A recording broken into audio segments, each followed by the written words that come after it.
আপনি বলছেন যে একটা গোষ্ঠী ওই যে তালেবানাইজেশনের মধ্যে আছে বা সরকারের মধ্যে প্যারালাল গভর্নমেন্ট আছে, কিন্তু আরও একটা গভর্নমেন্টের মানে গভর্নমেন্টের তো আরও একটা পার্ট আছে, তারা আসলে হুম। কি অবস্থায় আছে? আমি দেখছিলাম প্রধান উপদেষ্টা এই ঘটনার পরে, এই গজবের রাতের পরে দুই সম্পাদককে ফোন করেছেন, তাদের পাশে থাকার আশ্বাস দিয়েছেন।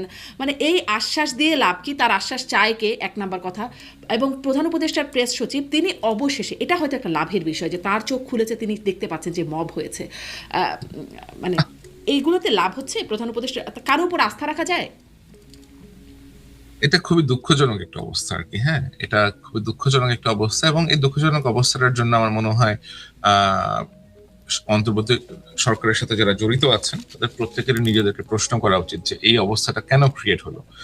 আপনি দেখেন, আমাদের ডে ওয়ান থেকেই, প্রথম প্রথম 10-12 দিন থেকে আমরা দেখেছি যে অন্তর্বর্তীকালীন সরকারের সাথে নিরাপত্তা বাহিনীগুলোর একটা দূরত্ব আমরা দেখতে পেয়েছি।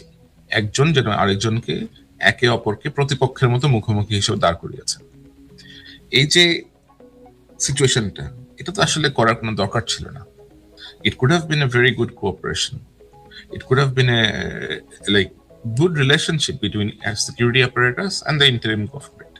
কিন্তু সরকারের ভেতর থেকে, ওই যে বললাম, এমন কিছু ব্যক্তি আছেন যারা বিভিন্ন ভাবে অনেক ব্যক্তিকে ইন্ধন দিয়েছেন, উস্কে দিয়েছেন সরকারের ভেতরে থাকা যারা গুড ম্যাটেরিয়ালস আছে তাদের এগেনস্টে যাওয়ার জন্য, যারা সরকারের আপনার নিরাপত্তা সংস্থার সাথে যুক্ত আছেন তাদের এগেনস্টে যাওয়ার জন্য। তো ন্যাচারালি মানুষ তো কনফিডেন্স পাবেন আপনার সাথে কাজ করতে। আপনি জানেন যে সরকারের একটা অংশের সাথে এদের যোগাযোগ আছে এবং এদেরকে ব্যবহার করে আপনি ভিলিফাই করতেছেন তাদেরকে। তারা তো অবশ্যই আপনার সাথে হ্যাপি হবে না। আপনি তো কোনো স্টেপ নেন নাই। এই যে ধরেন মাসের পর মাস, গত 15-16 মাস ধরে যাদের কথাবার্তা বললাম, এরা নিশ্চিন্তে কাজ করে গেছে, নিশ্চিন্তে এ ধরনের হেইট পেডল করে গেছে, নিশ্চিন্তে বিভিন্ন রকমের প্রপাগান্ডা প্রিচ করে গেছে। এটা তো হওয়ার কথা ছিল না। এই যে আপনি বলছেন কোনো স্টেপ নেন নাই, সেটা তো আমরা দেখছি। এই যে এটার পেছনে কি কোনো মানে আরো কোনো ভেতরের কোনো কাহিনী আছে? এরকম কি কোনো ব্যাপার আছে তারা ব্ল্যাকমেইলড হচ্ছেন? কারণ অনেকের নাকি, তাদের কাছে নাকি অনেক ভিডিও থাকে, ফুটেজ থাকে, অনেক নাকি না, না, না, এরকম এরকম কোনো কিছু নাই। আমি আসলে আমি হয়েছে কি যে আহ, অনেক কিছু না অন অন দ্য রেকর্ডে বলা যায় না। আমি অনেক কিছু লিখি, আমার সোশ্যাল মিডিয়াতে অনেক কিছু লিখি, but when it comes to saying something, এটা আমি আসলে ওইভাবে বলতে চাই না, কারণ আমার কাছে জিনিসটাকে ওইভাবে স্টাবলিশ করার মতো যথেষ্ট ডকুমেন্টস হয়তো নাই, but I can give you a theory. আমি যেমন লিখি, লিখলে তো ধরেন আপনি এখানে আই অফকোর্স মেনশন দ্যাট আমি এটা জেনেছি অথবা আমার কাছে যেটা ইয়ে করা হয়েছে, আমি তো আর স্টাবলিশ করতে পারি না। সো আমি আপনাকে স্টাবলিশ করতে পারছি না, বাট আমি আপনাকে একটা হাইপোথিসিসের মতো করে বলছি। আপনি যদি দেখেন যে গত কয়েক মাসে বাংলাদেশে একজন সাবেক মার্কিন দূত, দূত না সরি, কূটনৈতিক, বেশ কয়েকবার ট্রাভেল করেছে। একই ব্যক্তি সমসাময়িক সময়ে পাকিস্তানও ট্রাভেল করেছে, এবং এই ব্যক্তির সাথে আমরা বিশেষ একটি রাজনৈতিক দলের বেশ কিছু ব্যক্তির ঘনিষ্ঠতা দেখতে পেয়েছি। বেশ কিছু ছবিও এসেছে, এবং ওই যে বললাম যে কিছু লোকজন আছেন যারা একটু এরকম এগুলা প্যাডেল করেন, হেইট প্যাডেল করেন, তাদেরও একজনের ছবি আছে। সবারই একসাথে একটা ছবি আছে। এবং এই ব্যক্তির যদি আপনি সোশ্যাল মিডিয়া অ্যাকাউন্টে দেখেন, অ্যাক্টিভিটিস যদি আপনি দেখেন, আপনি দেখবেন যে সে সবসময় অন্তর্বর্তীকালীন সরকারের আহ, পক্ষ নিয়ে ক্রমাগত বিভিন্ন গোষ্ঠীর সাথে ডিফেন্ড করার চেষ্টা করছে, as if he is the PR manager for the interim government. But that is not his job. Like he is a foreigner. সে বাংলাদেশ নিয়ে তার আগ্রহ আছে, ঠিক আছে, ভালো, কিন্তু আমাদের ইন্টারনাল যে ব্যাপারগুলো আছে, পলিসিগত যে ব্যাপারগুলো আছে, এখানে একটা বিদেশি লোক এসে ইন্টারফেয়ার করবে। যে একসময় একটা মার্কিন মার্কিন দূত ছিল। এখন আপনাকে আমি যেটা বলছিলাম, হ্যাঁ, আপনি যদি দেখেন যে আমি তার নাম বলছি না, আপনার সোশ্যাল মিডিয়াতে গেলে you will find his name.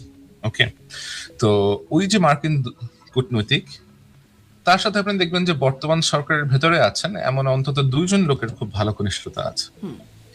একজন আমাদের সংবিধান লেখার সাথে যুক্ত ছিলেন এবং বর্তমানে বিশেষ সহকারী হিসেবে আছেন প্রধান উপদেষ্টা, প্রফেসর আলী রিয়াজ। এবং আরেকজন হচ্ছেন মিস্টার খলিল, আমাদের যিনি প্রধান নিরাপত্তা লাইক নিরাপত্তা চিফ, উপদেষ্টা। হ্যাঁ, নিরাপত্তা উপদেষ্টা, সরি। তো এগুলা কিন্তু আসলে মেলানো যায়, অনেক ডট মেলানো যায়, এবং এদের সাথে আরেকজনও আছেন প্রধান উপদেষ্টার বিশেষ সহকারী। উনিও এদের সাথে একসময় আপনার মার্কিন যুক্তরাষ্ট্রে ছিলেন, একই সাথে তারা কাজকর্ম করেছেন একই সাথে অনেক রকমের। তো এখানে অনেকগুলো ফ্যাক্টর আছে, আপনি যদি এগুলো দেখেন একটু অ্যানালাইসিস করলে বুঝতে পারবেন অনেক কিছু। এবং আপনি দেখেন যে আপনি যদি গত 24 ঘন্টার সোশ্যাল মিডিয়া অ্যানালাইসিস দেখেন, আপনি দেখবেন যে একটা স্ট্রং ন্যারেটিভ বিল্ড করা হচ্ছে। আমার মতো যারা আছে, মানুষ যারা দেশে নির্বাচন আশা করে, যারা দেশের ডেমোক্রেসি স্টাবলিশ হোক এই চেষ্টাটা করছে, যারা যেটা সত্য ঘটনা, যেটা সঠিক তথ্য সেটা তুলে ধরার চেষ্টা করছে, আমরা কিভাবে কোঅর্ডিনেটেড ভাবে আক্রমণের শিকার হচ্ছি। কিন্তু মজার কথা হচ্ছে যারা এগুলা করছে আমরা এদেরকে চিনি, জানি, বুঝতে পারি যে এটা এটা কেন করার চেষ্টা করা হচ্ছে, কি কারণে করছে, এবং তারা যে সফল হবে না এটা সম্ভবত তারা বুঝতে পারছে না। কিন্তু যারা আছেন বিভিন্ন রাজনৈতিক শক্তি অথবা বিভিন্ন নিরাপত্তা সংস্থা সবাই বুঝতে পারছে যে এরা হয়তো সফল হবে না, কিন্তু এই প্রসেসের মাধ্যমে তারা যে ক্ষতিটা করছে রাষ্ট্রের এবং বিভিন্ন আন্তর্জাতিক সংস্থা, বিভিন্ন দেশের সাথে যে সম্পর্কের তার একটা ক্ষতি করছে, এটা আশা করি তারা একটা সময় ঠিকই বুঝতে পারবে। এবং যে ব্যক্তিগুলো তাদের সাথে ইনভলভ আছে, আপনি তো মুখোশ বেশি দিন পরে থাকতে পারবেন না। আপনার যে মুখোশ এটা কিন্তু খুলে যাবে। আপনি কেন কি করছেন, কি উদ্দেশ্যে কি করছেন, এটা আপনি বেশি দিন রাখতে পারবেন না। হ্যাঁ, রাখতে পারবেন কিছুক্ষণ, যতক্ষণ পর্যন্ত আপনি এটাকে ধরে রাখতে পারেন, কিন্তু একটা সময় কিন্তু এটা খসে পড়বে। এই মুখোশ খসে পড়লে কিন্তু then you will lose it all. আপনার আমও যাবে, তখন ছালাও যাবে, এরকম একটা অবস্থা হবে। জি, আম আর ছালা দুটোই মানে মুখোশ খসে পড়ার কথা বলছেন। আপনি বলছেন সফল হবে না, কিন্তু সফল তো অনেকটা হচ্ছেই। সেই 5ই আগস্টের পর থেকে দেখা যাচ্ছে এটা ভাঙছে, এই স্থাপনা ভাঙছে, ওই স্থাপনা ভাঙছে, ভাস্কর্য ভাঙছে, জ্বালিয়ে দিচ্ছে, পুড়িয়ে দিচ্ছে, মানে ভাঙতে ভাঙতে একটা এখন তো মানে পুরো একটা ভাঙাচোরা অবস্থায় পরিণত হয়ে গেছে মনে হয়। আমরা এখন যেটা বললাম, আপনার 48 to 72 আওয়ার্স মধ্যে কি হয়, আমার মনে হয় all should remain very alert. এবং আমাদের প্রত্যেককে এই ছাড়া শক্তি আছে যে ইভিল ফোর্স, এদেরকে রুখে দিতে হবে।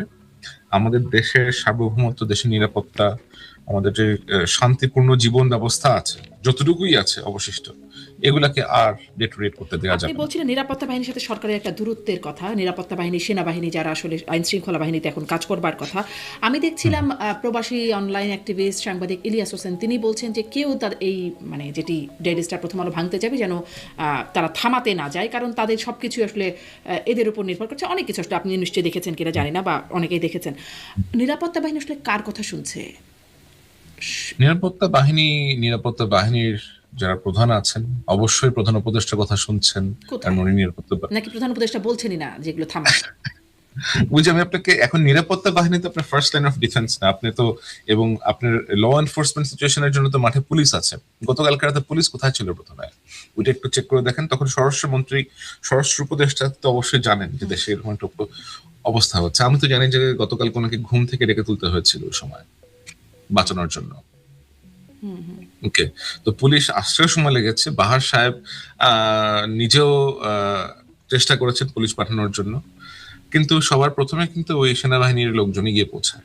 তো সারাদিন যারা সেনাবাহিনীকে গালিগালাজ করে, এত কিছু বলে, দিন শেষে কিন্তু ওই বাহিনীটার কাছেই আসতে হয়। এবং আমার জানা মতে আজকে প্রধান উপদেষ্টা নিজেও সেনাপ্রধানকে ধন্যবাদ দিয়েছেন। সেনাবাহিনীর পাশাপাশি ওখানে বিজিবি সদস্যরা গিয়ে ওখানে পৌঁছায় যায় অনেক জলদি। তাদেরকে 2-3 মাইল আপনার ওইখানে প্রতিবন্ধকতা এমন করে ক্রিয়েট করা ছিল যে হেঁটে, এই অস্ত্র শস্ত্র সহ হেঁটে এদেরকে 2 থেকে 3 কিলোমিটার মতো আসতে হয়েছে কষ্ট করে। আবার ফায়ার সার্ভিসের যারা লোকজন ছিল তারা প্রচন্ড রকমের কষ্ট করছে।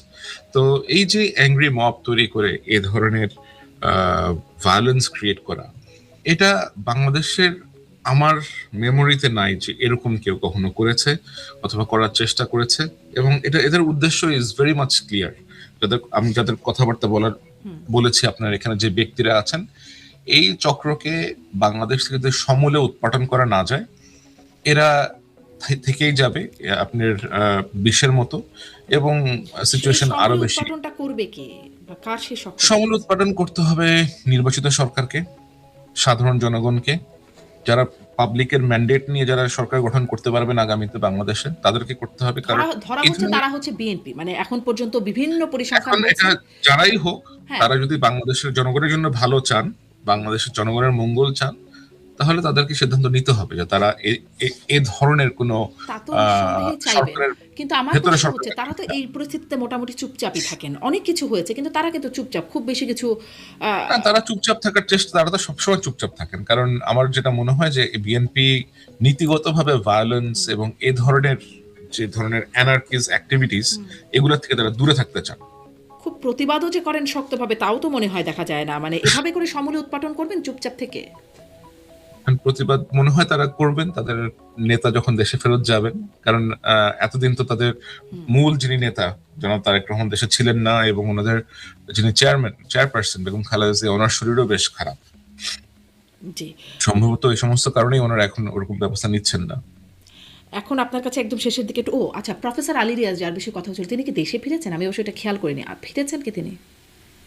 আমার খুব সম্ভবত ফিরেছেন, আদারওয়াইজ উনি তো প্রধান উপদেষ্টার বিশেষ সহকারী, উনি তো ফেরার কথা, তিনি দেশের থাকার বাইরে কথা তো গেছেন আসলে। সেই খবরটা আমরা দেখেছি। আমি জানি যে দেশ বাইরে গিয়েছেন, বাট ফেরত আসছেন কিনা এটা আমি আমিও জানি নিশ্চিত না, না। আসলে দেখছি না, এই জন্যই ভাবলাম যে জানেন কিনা, গণমাধ্যমে খুব একটা খেয়াল করিনি আমি।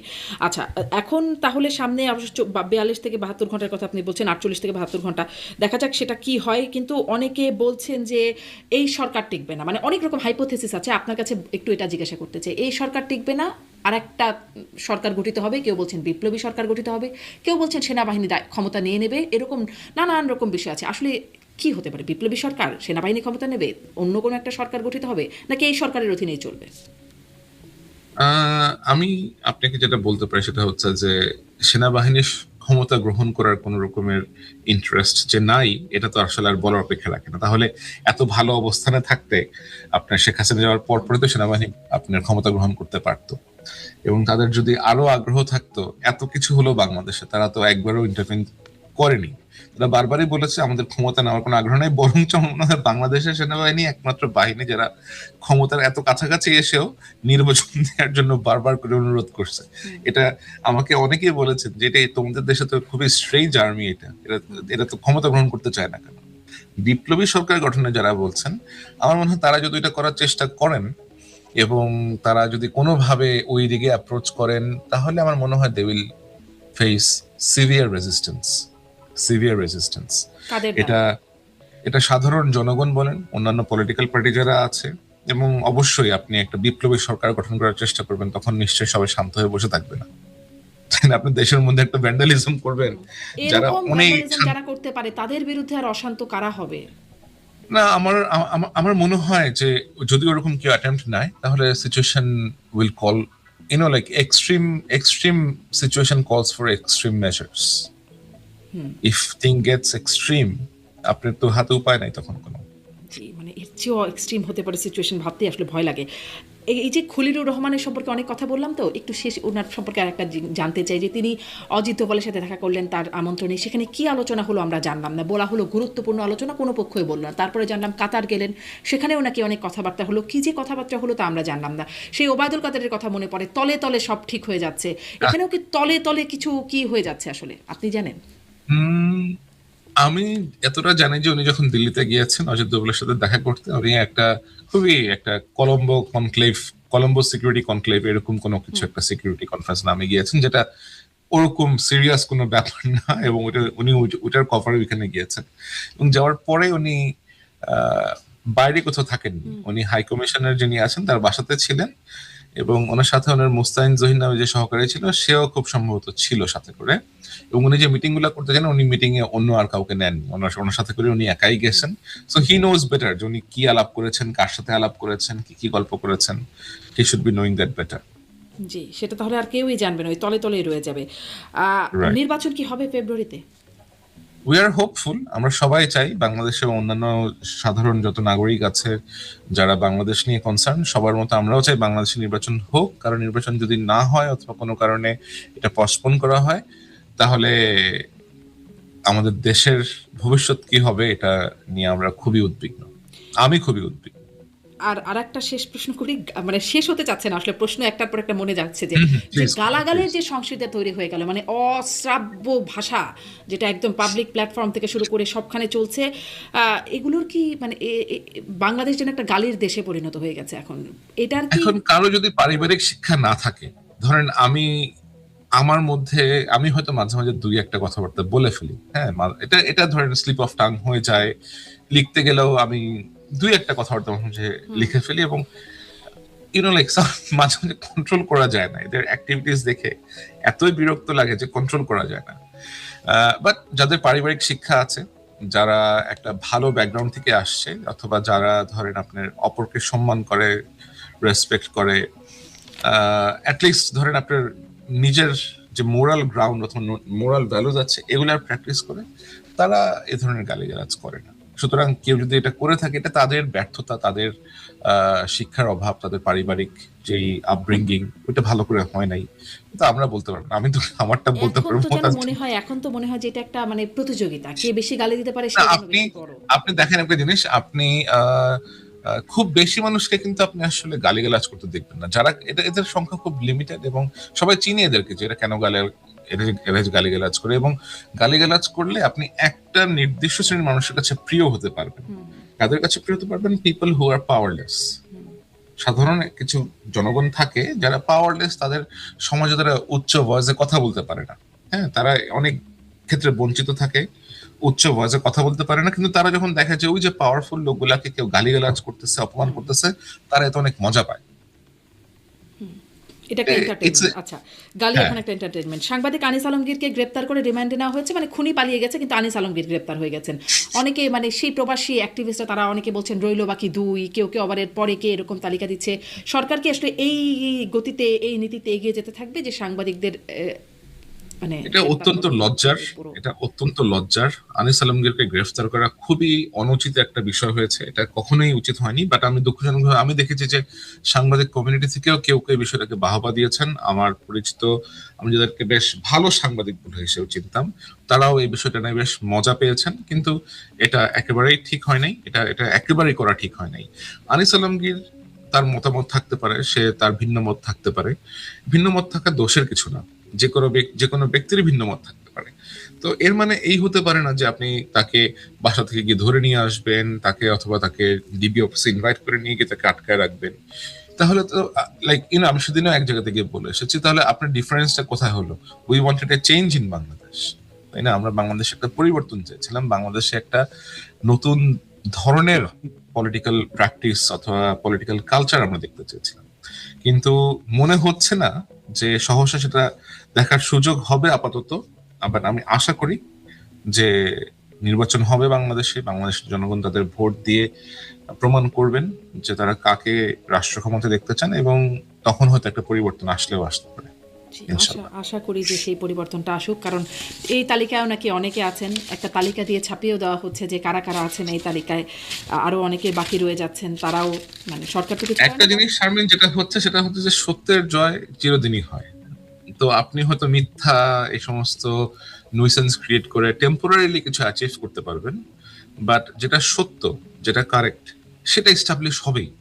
এটা আজকে হোক, কালকে হোক, 10 দিন হোক, 10 বছর হোক, এস্টাবলিশ হবেই। যখন সেটা এস্টাবলিশ হবে, তখন কিন্তু এই যে আপনি অসত্যের উপরে দাঁড়িয়েছিলেন, এইসব ভণ্ডামিগুলা করেছেন, এগুলা সব পাবলিক জেনে যাবে, এবং it will be done for ever. সেটা তো কিন্তু এই 55 বছর 54-55 বছর পরে মুক্তিযুদ্ধ নিয়েই যে সত্যটা অসত্য, মিথ্যা, বিভ্রান্তি নানান কিছু হয়ে যাচ্ছে, এই সত্য কবে উদ্ঘাটিত হবে, সেই সত্যেরও আবার নানান রকম লেজ থাকবে কিনা, তাই বা আসলে আমরা কিভাবে নিশ্চিত হতে পারি? এটা নিয়ে আমি আপনাকে একটা কথাই বলতে পারি যে যে তার নিজ পিতৃ পরিচয় জেনেও নিজের পিতাকে অস্বীকার করার চেষ্টা করে অথবা মাকে অস্বীকার করার চেষ্টা করে, তাদের জন্য আমাদের বাংলা শব্দের অভিধানে খুব ভালো ভালো কিছু শব্দ আছে রাখা। যারা সেটা জানেন না, তারা সেটা সেখান থেকে গিয়ে জেনে নিতে পারে।